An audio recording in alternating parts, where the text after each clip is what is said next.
Allah says in the Quran in Surah Hujurat, chapter number 49, verse number 13, Ya ayyuhan nasu inna khalaqnakum min zakarin wa unsa wa jalnakum shu'uban wa qaba'ila lita'arafu inna akramakum indallahi atqakum inna Allaha alimun khabir. O humankind, we have created you from a single pair of male and female. Talking about Adam and Eve, may peace be upon them.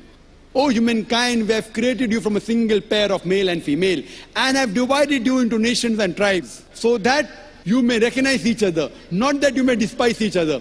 And the most honored in the sight of Allah subhanahu wa ta'ala is the person who has taqwa, who has God consciousness. Now coming to your question, if we have got one common great grandparents, so how come we are marrying our cousins? Today science tells us that if you marry your immediate blood brother and sister, there are high chances of genetic problem. Therefore in Islam and most of the religions, marrying your immediate blood brother and sister, it is prohibited. Or marrying your immediate blood relations, as Quran says in Surah Nisa, chapter number 4, verse number 22, 23, 24, it says that you're not allowed to marry your mother, you're not allowed to marry your paternal auntie, your maternal auntie, you're not allowed to marry your sister, and the whole list goes on. The immediate blood relations. This is prohibited in the Quran and prohibited in most of the religions. Now, as far as marrying second cousins or the first cousins, Islam does not prohibit. Third, fourth, fifth, most of the religions don't prohibit. But some religions prohibit the marrying of first cousins. Now, as far as today science tells us that marrying your immediate blood relations, brother, sister, or paternal auntie, maternal auntie, there are high chances of genetic problems, which keeps on decreasing as you keep on.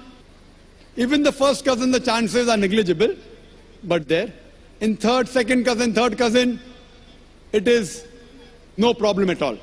If you marry unknown, even a non-relative, out of the blues, yet there can be genetic problem, that is unique, but can take place. So based on that, in this verse of the Quran, that Adam and Eve are our common great-grandparents, therefore we are called as brothers in humanity. Yeah, you are Nas. That we are brothers in humanity. As far as marrying brothers in humanity, fine, as long as they follow the criteria of marriage, there is no problem. Though, I agree with you, all the human beings, they may be your cousins, maybe third, fourth, fifth, 10th, 100, 1,000, million, whatever it is. I agree with you, we are one big family. But there's no prohibition in marrying them, and even scientifically, it's permissible. Only marrying your immediate family members, blood brother, or paternal auntie, maternal auntie, there are high chances of genetic problems. But the other relatives, so I do agree with you, we all human beings are brother in humanity. There's no problem in marrying them. Islam does not prohibit it, and even science does not prohibit that. Hope that answers the question, brother. Yes. The next question goes to the sister's side, on to my right. Yes, sisters. My name is Shanti. My friend Abdul brought me here. Actually, I never expected a mass so, huge. And though I have been in conversation with this friend Abdul, he has cleared a few doubts. But coming here, after especially hearing you, sir, I'm appalled by the truth of Islam. But here you've given the name peace. But in the world, so much strife is going on, and well, there's something called peace which you have to go in search of. Don't you think that you need to address the world in, on the whole? Sister asked a question that she had little knowledge about Islam from a friend. She came to this talk, she is impressed with the audience, she is appalled with the knowledge and my speech. And she said that shouldn't we speak about peace throughout the world, to the world at large. Sister, if you really appreciated the talk and really impressed with the matter I've spoken, I would suggest that I would request you to accept this religion of submitting our will to God. And if you accept submitting your will to God, then is the time you can get true peace. Islam comes from the root word salam, which means peace. It's also derived from the Arabic word silm, which means to submit your will to God. So the best way you can get peace is by submitting your will to Almighty God. So first of all, I will come to the rest of the world. I am first interested in you, sister, directly, because you asked the question. First, I would like you to be at total peace. So my request is that if you accept the way of life of submitting your will to Almighty God and be at peace, I would be very happy, sister. As far as telling the world at large about peace, this is an exhibition, a conference, Peace, the Vision of Islam. We have such exhibitions, and this is the 4th such exhibition. We had a similar one in Bombay a couple of months back, from the 23rd of November to 2nd of December in Bombay.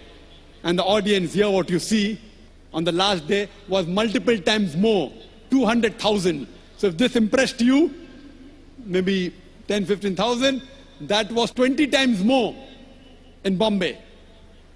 More than 200,000 for the last talk of mine. The topic was peace, the solution for humanity. Or is Islam the solution for humanity? And I do agree with you that the small number, 10,000, 15,000, 200,000 in Bombay, is a very small number. We should proclaim it to the world at large. That's the reason 2 years back we have started a channel by the name of Peace TV. And this Peace TV, alhamdulillah, in the past 2 years, at present, it reaches throughout the world. All the countries in Asia, Middle East, Africa, Australia, Europe, North America, alhamdulillah. And today, it has the reaches more than 90% of the world. They can watch if they want to watch. But the people that are watching are more than 75 million. It is the largest watched Islamic channel in the world, alhamdulillah. Percentage-wise, little bit more than 1% of the human population. So at least I can bear witness to Almighty God on the Day of Judgment that we at least gave the message to 1% of the human population, 75 million. We pray to Allah subhanahu wa ta'ala, may the viewership increased. But those who want to watch, you only have to put a dish, maybe of 6,000 rupees, less than $200. And almost any part of the world, you can watch this channel.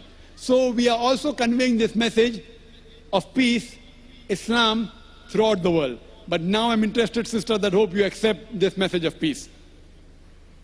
Yes, sir. Thank you. Yes, the question from this brother on to my left. I'm Nandagopal. I'm a journalist.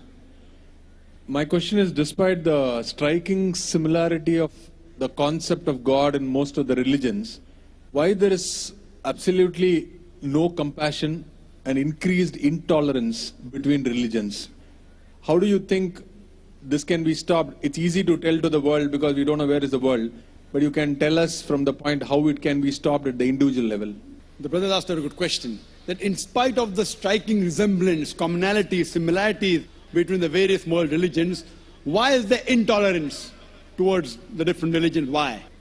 The basic reply, according to me, brother, it is the people who are the religious leaders. Therefore, I say that if you want to understand your religion, go back to your scriptures. But unfortunately, the thekedars of religion, they want to hold their flock together. And they don't want the masses to read the religious scriptures. Because if the masses read the religious scriptures and follow the religious scriptures directly, who will go to them? So the best way is go back to your scriptures, understand the scripture, and follow it. What we realize, that though we know very well that all the major religions, they say God is one, God has got no images, there is no idol worship. Yet we find that most of the major religions besides Islam, they believe in idol worship. Why? Because, for example, if you ask a Hindu priest that your Vedas are absolutely crystal clear that God has got no image, he will tell me, yes, Dr. Naik, I know it's absolutely clear, but the but comes.